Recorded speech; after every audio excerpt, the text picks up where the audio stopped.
आज हम देखेंगे आत्म अभिमानी स्थिति कैसे बनाएं। बहुत लोग कहते हैं कि आत्म अभिमानी स्थिति बहुत मुश्किल है, बहुत मेहनत का काम है, परंतु एक्चुअली बहुत सहज है अगर उसकी समझ मिल जाए, समझ आ जाए कि करना क्या है। अक्सर करके हम क्या करते हैं कि आत्मभानी स्थिति में हम अपने मन के द्वारा ही अपने को एक सूक्ष्म स्टार मस्तक पर देखते हैं और यही समझते हैं कि मैं आत्मभानी स्थिति में स्थित हूँ, और दूसरे को भी इसी तरीके से देखते हैं कि उसकी आत्मा भी मस्तक पर है। एक्चुअली आत्मा बहुत सूक्ष्म है,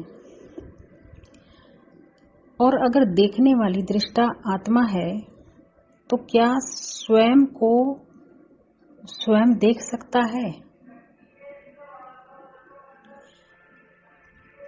इसको समझना पड़ेगा कि जैसे कि हम देखते हैं कि मन जो है वो आत्मा को मस्तक पर देखता है, तो एक्चुअली मन को तो आत्मा देख रही है, अर्थात मन के पीछे आत्मा है, तभी आत्मा उसको देख पा रही है। तो मन आत्मा को देख नहीं सकता। आत्मा को स्वयं एक नोइंग है, उसको समझ है कि भाई मैं हूं, तो फिर इसको कैसे समझे? तो मन को एक्चुअली समझना पड़ेगा कि आत्मा क्या नहीं है। अगर मन ये समझ जाए कि आत्मा क्या नहीं है तो क्या है, वो अपने आप उसमें स्थित हो जाएगी। चलिए देखते हैं। एक विधि है स्वदर्शन चक्र फिराना, जो कि इस आत्मा को उससे समझ मिली और आत्माभानी स्थिति में स्थित होने में मदद मिली। तो स्वदर्शन चक्र में बाबा जो बोलते हैं कि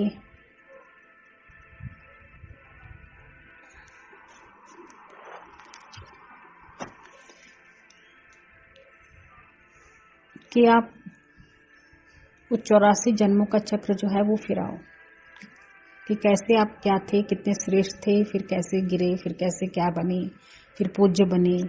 स्वदर्शन चक्र पूरा फिराओ। तो इसने क्या किया कि ये समझ में आया कि 84 जन्म ये आत्मा ली है, तो 84 जन्म ले रहे हैं, शरीर ले रहे हैं, छोड़ रहे हैं, ले रहे हैं, छोड़ रहे हैं।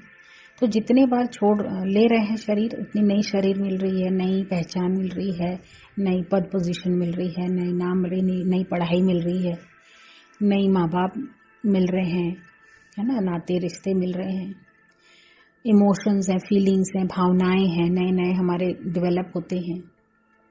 लेकिन जब शरीर छोड़ते हैं तो सब छूट जाता है। फिर अगले जन्म में फिर एक नए सीरीज की सारी चीजें मिलती है। ऐसे करते करते हमने 83 जन्म बिता दिए। 83 माँ बाप, 83 संबंधी, सब छोड़ते गए। उसके अलावा सूक्ष्म चीज क्या छोड़ा? अपनी भावनाएं, अपनी आदतें, अपनी जो भी है, पढ़ाई, डिग्रियां, पद पोजीशन, सब छोड़ते गए। तो अब 84वां जन्म में ये भी तो सब छूटना है। तो छूटना क्या मतलब? बेसिकली ये सब चीजें मैं हूं ही नहीं। ना मैं कोई पहचान हूं जो कि ड्रामा में मैं ले रही हूँ हर बार जन्म लेते से, ना मैं वो भावनाएं हूँ, ना वो इमोशंस है, ना मैं फीलिंग्स हूँ वो, ना लोग क्या मेरे बारे में कह रहे हैं, ना मैं वो हूँ। मैं एक्चुअली इसके पीछे एक साइलेंट बीइंग हूँ, जो कि इस एक्ट को, हर जन्म के एक्ट को रोशनी देती हूँ, अर्थात वो एनर्जी देती हूँ जिससे वो पार्ट प्ले होता है। मैं वो बीइंग हूँ। मैं ना इमोशंस हूँ, ना थॉट्स हूँ, यहाँ तक कि संकल्प भी मैं नहीं हूँ। क्योंकि अगर मैं ही संकल्प हूं तब तो मैं साइलेंट रह ही नहीं सकती। मन क्यों नहीं साइलेंट रह पाता? क्योंकि मन में थॉट्स चलते हैं, लेकिन आत्मा मन से परे है, इसलिए थॉट से परे है। तो मैं वो साइलेंट बीइंग हूं जो मन को भी देखती हूं, क्या कर रहा है, क्या सोच रहा है, शरीर को भी देखने वाली, देख रही हूं, मैं वो हूं।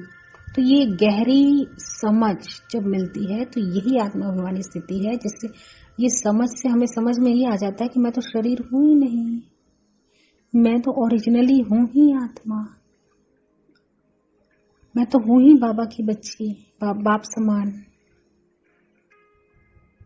जैसे बाबा निराकार वैसे मैं निराकार, जैसे बाबा शांत वैसे मैं भी शांत, जैसे बाबा दृष्टा वैसे मैं भी दृष्टा।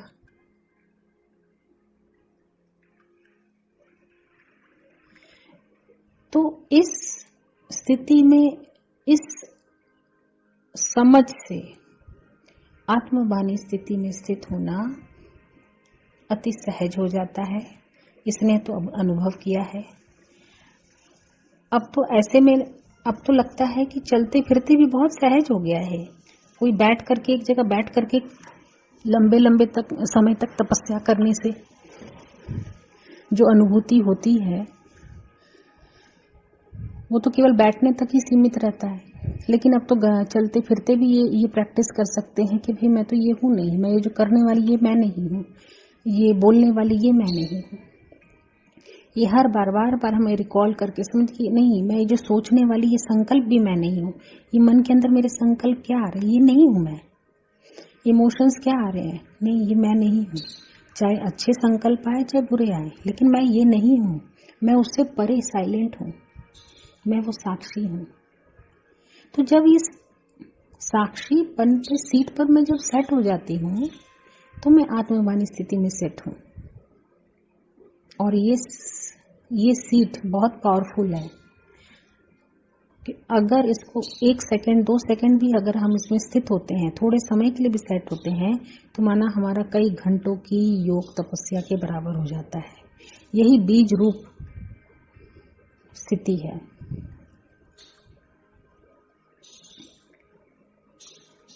इस समझ से जो मुझे लाभ मिला, आशा करती हूँ कि जो भी सुन रहा होगा उसे भी मदद मिलेगी अपने आत्मभिमानी स्थिति में स्थित होने के लिए।